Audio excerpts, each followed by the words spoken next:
નમસ્કાર બાળ દોસ્તો, આજે જોઈએ ગમ અને જ મૂળાક્ષરોથી બનતા શબ્દ વાક્ય. નામ નગ,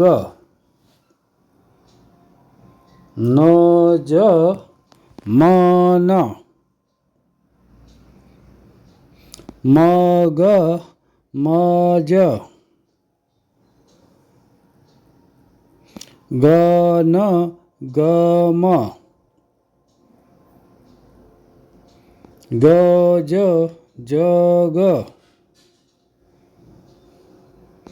જમ જન,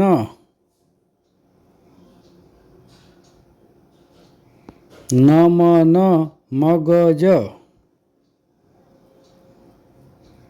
જમન મનન, જગન ગમન, નમન નમ મનન નમ, જમન નમ જગન નમ ગમન નમ. બાળકોને ઝડપથી અને સમજીને શીખવવા માટે ચેનલને લાઇક, શેર, સબસ્ક્રાઈબ કરો.